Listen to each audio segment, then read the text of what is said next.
Thank you for watching, and remember to like this video and subscribe to my channel. Thank you for your support. That you were just showing us is stuck under this big ridge, and this pattern that we've been in since the weekend pretty much is still in place today. So we've got a big ridge, we've got an upper level low, and it stays with us. So when does it kick out? Well, let's take a look at things here. It does shift to the north a bit here, and we do have a system coming into the west here. So by the end of the week, we'll start to see a little progress, but until then, we're going to keep the moisture coming in from the Gulf, and you'll see that pumping up here into the Ohio Valley.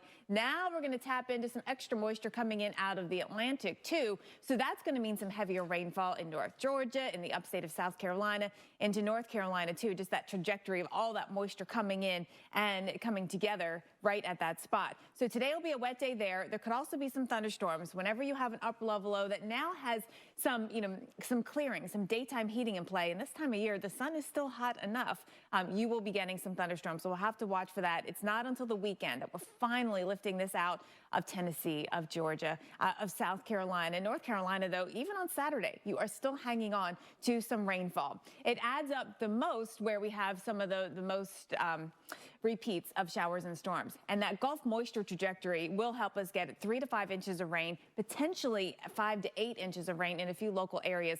Possible flash flooding North Georgia, East Tennessee, and Western North Carolina, because again, we're getting the rain on both sides of the mountains here in the southern Appalachians and then into the upstate of South Carolina too. We are below average in places like Little Rock and Memphis. We're just a little above, but we're really above in Birmingham. In fact, more than 14 inches above average there. We've had flooding. We had it last night in the Birmingham area. There were some water rescues, some roads closed. Nashville too, we've had too much rain lately. There's more to come today, tonight. And tomorrow, finally see some clearing by the end of the week. But let's get back and look at that flooding. There's 7,500 varieties of apples. Now, we only grow, like, in the U.S. commercially, I think, like 30. But there's still a lot. That is a lot. A lot. And they're always coming up with new ones, too.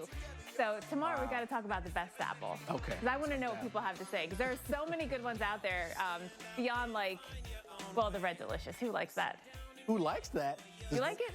Does no one like Red Delicious? No, I don't think anyone likes it. Well, why do they call it Red Delicious? Oh, it's marketing back in the day. I mean, yeah. All right, let's talk about the weekend, because we're finally going to see things drying out in parts of the southeast, from Birmingham to Nashville to Atlanta. Drier skies for the weekend. Then we got this big change coming to the northwest. This is going to be what changes our weather next week across the whole country. Gets cooler. We get some snow, and then what happens? We could actually see some thunderstorms out ahead of that. Yeah, we'll have to watch that closely. Some of those storms could be strong. But look, more widespread wintry weather, probably the most widespread that we've certainly seen so far this season. Where the rain is headed today, we see where it is right now, with showers already lifting up through Kentucky, getting up into southern West Virginia, rain into Illinois, central Illinois, Louisville, or St. Louis, I should say, in Missouri. We're getting some showers as well. And even all the way up, I mean, almost to Fort Wayne, Indiana, you've got a few showers out there today. So this big upper level low is sprawling, kind of spreading out, and the moisture will be spreading out as well. You'll see rain on the increase too. Scattered showers here off and on. By tonight, you get to Chicago with the rainfall. Southern Wisconsin, we get some rain out of this as well.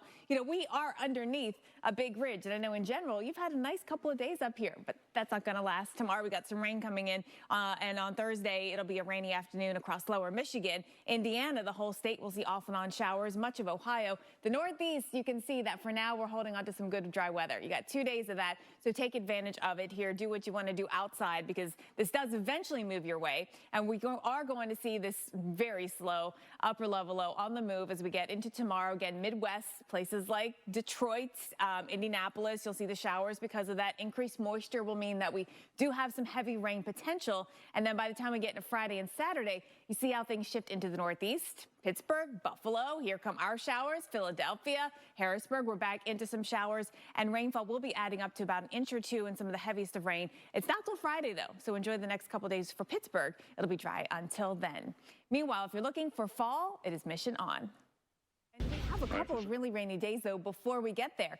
thanks to this upper level low. I always say, don't trust an upper level low because they always stick around a day longer than they were expected to here. They always cause a little extra weather that you always think, oh, it's not going to be so bad, a few showers.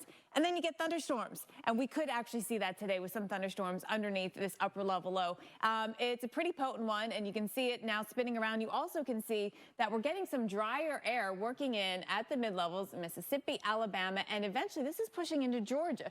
So what that will do is actually destabilize things even more. Cold air aloft, you're going to have some air really warming up thanks to that sunshine underneath, and that will mean the possibility of some potential thunderstorms out there today. Now, things are not clicking along for me. Oh, there it goes. All right, so here we go today. The upper level low on the move. We're going to be watching rain spreading north with it. And for us here into the Ohio Valley, here come showers. The Midwest by tonight, here come showers. And then by tomorrow and Friday, everything's spreading north and eventually spreading east. But it takes a minute to get there. Upper level low, slow mover, untrustworthy. All right, here we go Saturday. Forecast with the showers out there all across Virginia into Pennsylvania. We'll get some rain. Some of the heavier rain amounts will be farther south. Just more moisture coming in there. We'll have Gulf moisture. We'll have Atlantic moisture all coming up together. 1 to 2 inches of rain there. The lighter green is just about up to an inch of rainfall. And that's us in Pittsburgh. And in Pittsburgh, we're going to have a good couple of days. Today looks great, 80 degrees. I mean, no complaints about the weather. And you're like, what upper level low? And then by Friday and Saturday, you're like, oh, I get it now. The upper level low sticks around. Showers are in place. Temps only in the low 70s for us on Saturday. Chicago's forecast here. We have a rainy stretch starting by tonight. We've got thunderstorms coming on in, continuing into Thursday. Showers stick around by Friday, but we will get better for the weekend here. But let's hone in on when the weekend actually gets worse.